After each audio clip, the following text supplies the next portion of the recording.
a dream that one day this nation will rise up and live out the true meaning of its creed.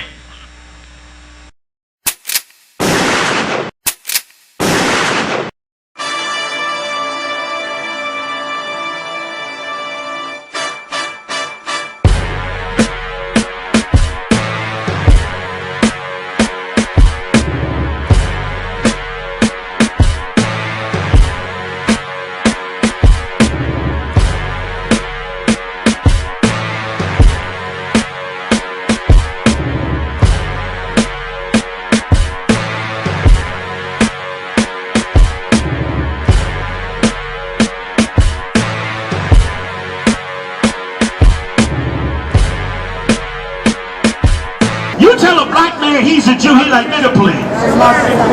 Negro please. You can tell me anything.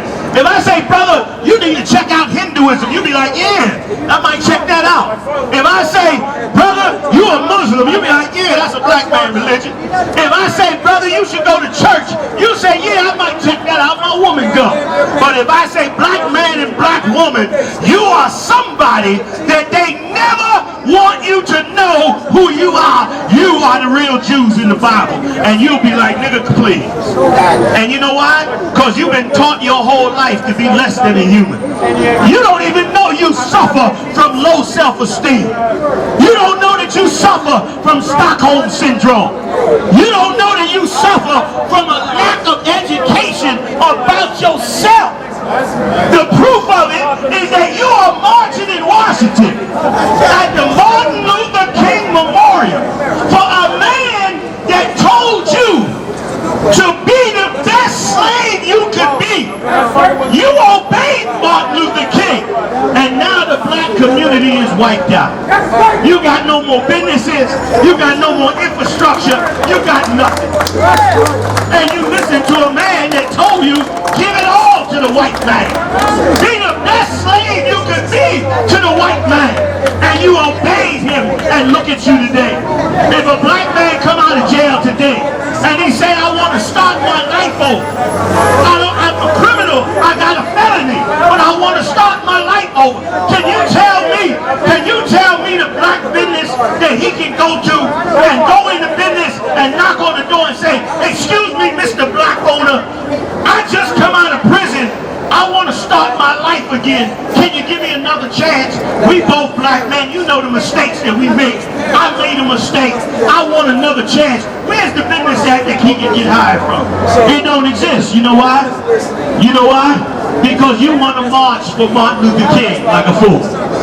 You want to march for a man that turned around and made you sell all of your material wealth to the slave master. Let me ask you a question.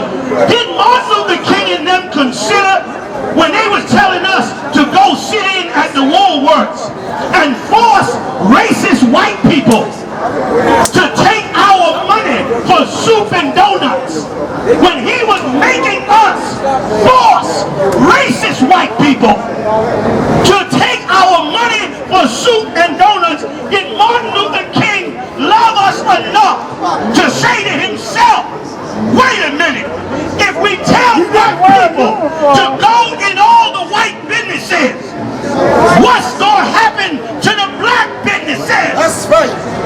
They're going to shut down, black man. Why you think black men selling all the dope in America? Because they ain't got no more businesses. They ain't got no more structure.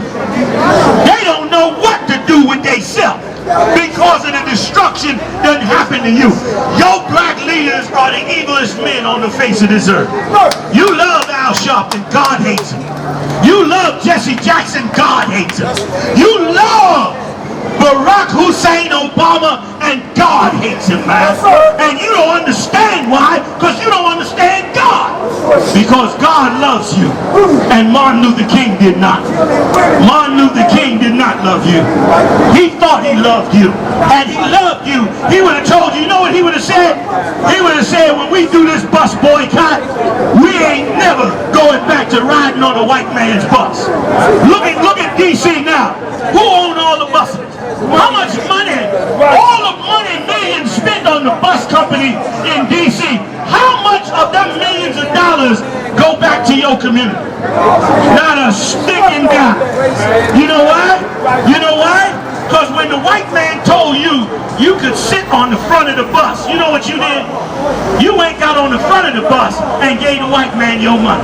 When what you should have did was say, Mr. White Man, why don't you keep your bus? And guess what we gonna do? We can go get our own bus. And let me tell you, you say I'm wrong? You say I'm wrong? Look at the Chinese. The Chinese got buses running to New York every day. They don't respect no DOT laws.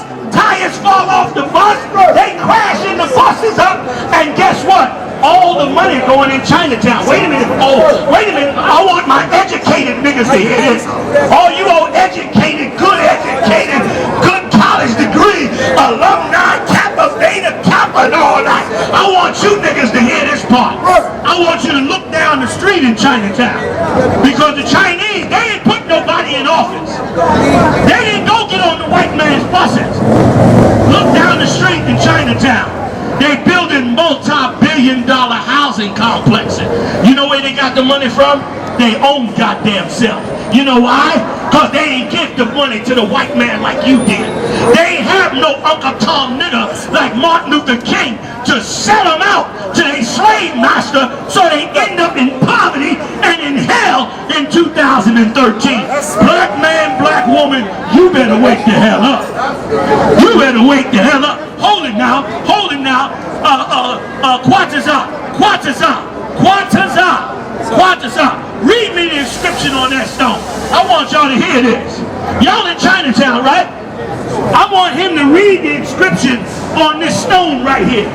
Read it for me loud. Give him the mic. Give him the mic. Can it reach? Y'all hear this? So y'all read it and give me the mic back. This friendship archway was erected by the District of Columbia Erected by D.C. tax money. and the municipality of Beijing. Beijing. Give me that goddamn mic. Wait a minute. It said it was set up by D.C. and who? By Beijing, China. They set their own people up. They ain't go vote. How many Chinese senators there is?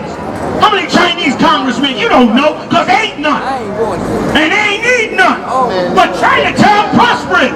You got to bring your woman down here when you want a night out.